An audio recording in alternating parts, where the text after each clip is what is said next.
Hey guys, and welcome back to How to Guide. In this tutorial, we're gonna look at how to enable dark mode on your Upwork browser. Now let's begin.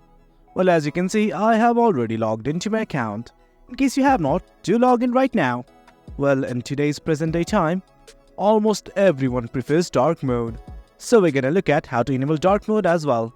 At the top right, here's your profile icon right here. Simply click on it and this page will open up. Well, right here, as you can see, here's my profile, stats and trends, and almost at the very bottom, you'll see something like theme. Simply click on it. Right now it's in light mode. Do you note that there are three options, that is match device, light mode or dark mode. I'm simply gonna select the dark mode right here. And guys, that's it. That's how you enable dark mode in Upwork. It's as easy as that. In case you want to revert back to light mode, simply click on this light mode button right here. That's it for the video, guys. That's how you enable dark mode in Upwork.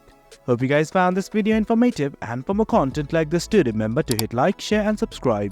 Your support fuels us. Until next time, thank you.